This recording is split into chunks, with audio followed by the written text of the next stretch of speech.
It's time for business news now. Matthew Warren is back on set. Matthew, you're looking at the business angle of the Egypt story that we've been covering a lot in the news today. The turmoil there is taking its toll on the economy. That's right, Cyril. Lots of economic effects as well. There was a plan earlier this week to increase taxes on things including cigarettes, alcohol, mobile phone calls. That wasn't very popular. That was quickly withdrawn, but that's damaging Cairo's attempts to cut its budget deficit, and it's also delayed payment of an important loan to Egypt from the International Monetary Fund. Amidst a political crisis, there was no appetite for austerity in Cairo.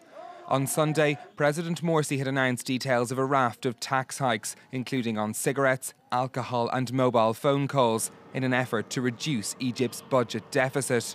Just hours later, the measures were suspended, thought to be an effort to win over voters ahead of Saturday's constitutional referendum. Unable to make the cuts required by the IMF, Egypt requested that payment of its $4.8 billion loan be delayed because of the political turmoil. The president has decided to stop applying those laws until they are discussed as part of a wider social dialogue. And then we can see what could be done about those measures. The IMF agreed the loan with Cairo on several conditions, including increasing the number of products subject to sales tax, creating more income tax bands and reforming energy subsidies. The goal to bring down Egypt's budget deficit from 11% this year to 8.5% of GDP next year.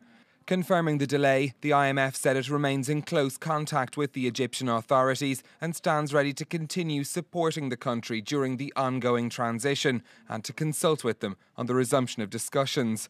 But those talks may strike a different tone. The delay in implementing the austerity measures, coupled with the political instability, have further harmed Egypt's economy, and a new deal with the IMF may require even harsher cuts.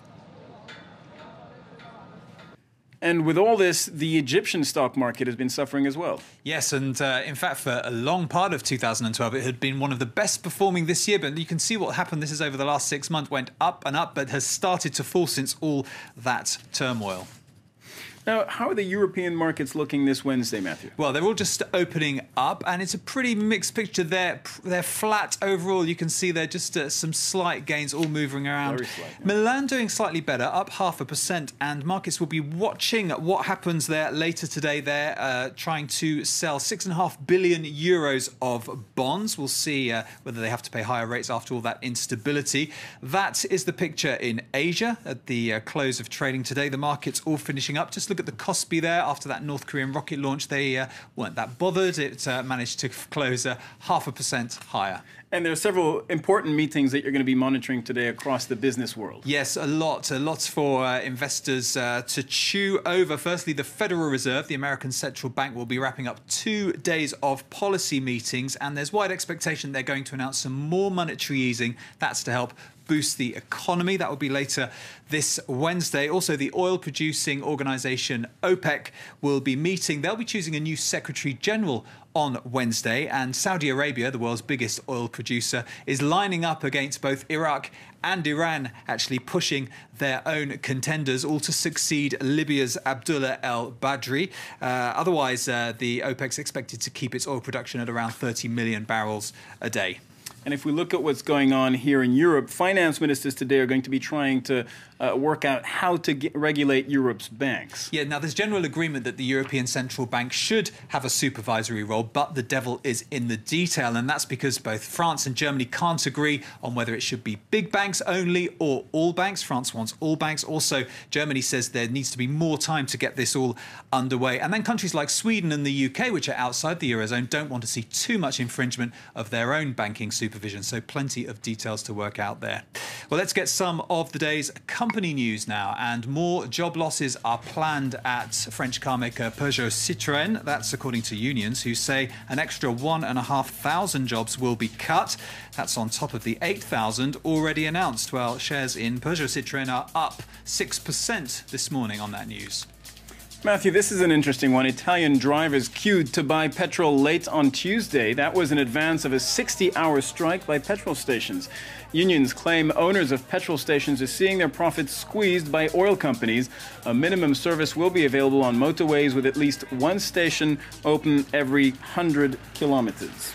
And no sale yet for France as it tries to sell Rafale jets to Brazil. The Brazilian President Dilma Rousseff says that a deal to buy 36 of the jets will depend on a pickup in the Brazilian economy. France's Dassault Aviation is up against rivals Boeing and Saab for the €4.5 billion deal.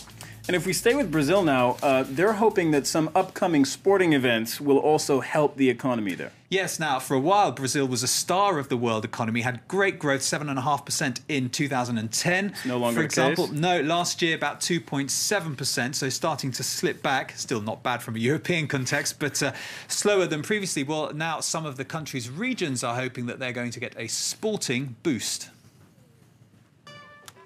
2 major tournaments in 2 years have sent football fever in Brazil into overdrive.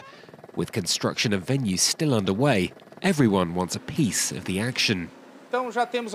We've already made giant figures of people like Pelé, Maradona, Joseph Blatter, Jose Maria Marim, and we're also planning caricatures of other great icons, not just from Brazil, but other countries too. Still, it's not all been about football. With growth of just 0.6% over the last quarter, half what had been forecast, Brazil's mighty economy has started to sputter. Low investment and high labour costs haven't helped, though the government's kicked off with a programme of stimulus measures aimed at pumping $50 billion into the economy. It's also pinning further hopes on a boost from football tourism, as long as the infrastructure's completed on time. Actions were taken in November last year to speed up the construction process, including an increase in our workforce to 4,500 employees. These measures mean the project is advancing at an average of 6.5% each month. Hopefully we will meet the deadline, which is April 2013. Brazil's economy is still expanding, but if the authorities want it to regain its earlier energy, they'll have to improve the nation's competitiveness, both on and off the pitch. Now, staying on the sporting theme, Matthew, this is very strange. The world's #1 tennis player has made a rather surprising investment. Yes, now Novak Djokovic is not only the world's #1 tennis player, he's also the #1 earning tennis player. $13 million this year, it's estimated, and that's not including sponsorship deals. Well, what would you do with a huge amount of money like that? Got some ideas. Probably not the same thing that he did, though. Would you buy donkey cheese? Well, here's donkey's cheese being made. He has bought the entire annual production of donkey cheese. It's all made in Serbia, apparently, and he's bought them because he's opening a chain of restaurants. Now, Serbia is his homeland, where he comes from. Now, you may be sceptical about this, but I want to tell you that donkey cheese is very expensive. It takes 25 litres to make 1 kilo, and that can cost €1,000, so it better be good. I once had camel cheese. I'm not very adventurous with my cheeses anymore. Thank you very much, Matthew Warren. That was Matthew with the business news there. More world news coming up on France 24 in just a few minutes.